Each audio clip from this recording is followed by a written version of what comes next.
I'm Leora Tanenbaum. I am Senior Director of Editorial here at Catalyst, calling in from the Catalyst office in New York City. And I am here with my colleague, Ellie. Ellie, say hello. Hi, my name is Ellie Smith. I'm a Director of Research at Catalyst Europe, and I'm calling in from Northumbria in the UK. It's great to join you today, Leora. Thank you for talking today about Catalyst's new research on menopause in the workplace. Menopause is a natural phase in life that affects a significant portion of the workforce, yet workplace support for menopausal employees is often inconsistent or absent altogether. According to Catalyst's new research, employees across various industries express a strong desire for specific benefits that can make a world of difference in both retention and job satisfaction. You have been working on Catalyst research demonstrating that supporting menopause in the workplace is essential. So let's start with a close look at the types of menopause-related benefits employees say they want most. Can you break that down for us, Ellie? So our research shows that menopausal and perimenopausal employees have really clear ideas about what support they need. So at the top of the list were menopause policies that allow for things like time off and flexible working arrangements. So about 60% of employees told us that they want these options, but only 25% of their organizations actually provide them. Next, there was a desire for environmental adjustments, things like cooling rooms or better ergonomic setups, which was important to 50% of employees, though only 21% of their companies currently offer them. Then medical insurance covering menopause-related treatments and also access to menopause health professionals. Now, both of these were desired by nearly half of the employees that we surveyed, but only about 22% of their companies covered them. Then finally, workforce education around menopause. This was something that 42% of respondents wanted, but less than 20% said they actually get it. So all of this tells us that there's a huge opportunity for companies to bridge the support gap and really demonstrate their commitment to employee well-being. Oh, wow, this is fascinating and so much ahead for workplaces to be thinking about and doing. Can you tell us, how can HR teams ensure that these menopause benefits are accessible and inclusive for all employees, including those who may prefer to keep their menopause status private?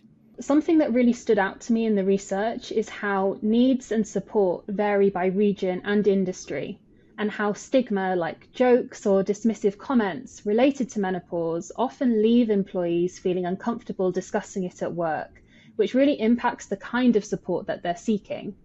So, for example, we found that in the manufacturing sector, which is often more male-dominated, menopause carries a higher stigma. So our data showed that only 43% of menopausal employees in manufacturing wanted modifications to their work environment, which was much lower than in other sectors. So to address this, HR teams could consider inclusive policies that apply to everyone, like flexible breaks or general use cooling areas, as this could really help menopausal employees access support without feeling singled out. Another key area that we noticed is the need for education and awareness sessions to normalize conversations around women's health. Now again, industries that are more male-dominated tend to be a little bit more resistant to this support. But from a regional perspective, our data revealed that employees in the UK showed the strongest interest in awareness sessions compared to other regions. Now, the UK has governmental menopause guidelines for employers in place already, so it may be that employees see greater awareness or training on how to speak about their menopause symptoms in the workplace as a potential area for improving inclusivity and accessibility.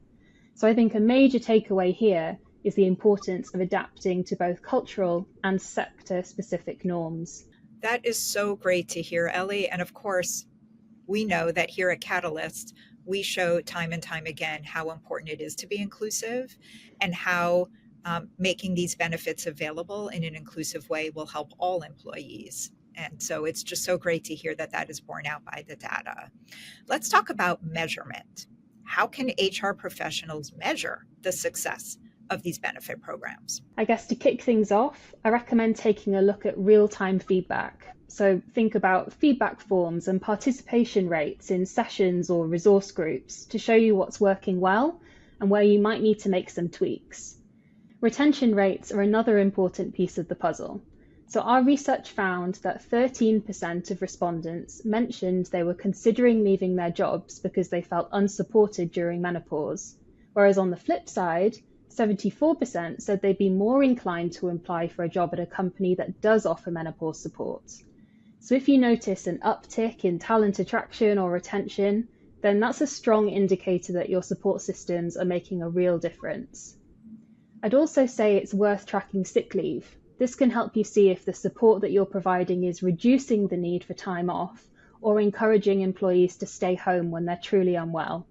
And finally, don't forget to consider how all of these supports can enhance engagement and boost productivity overall. This is all so helpful, Ellie. What are the first steps HR professionals should take when designing and implementing a menopause support program, especially in industries where such support is currently lacking? I'd say a good place to start is to review your current policies and programs to identify any gaps. So check out flexible work options and healthcare services to ensure that they're meeting the needs of employees going through menopause.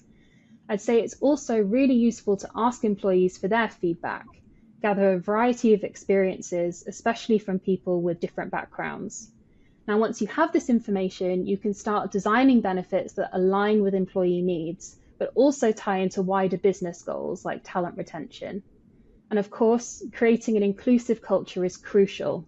So training managers, or ideally the whole team, on how to talk about women's health respectfully goes a long way.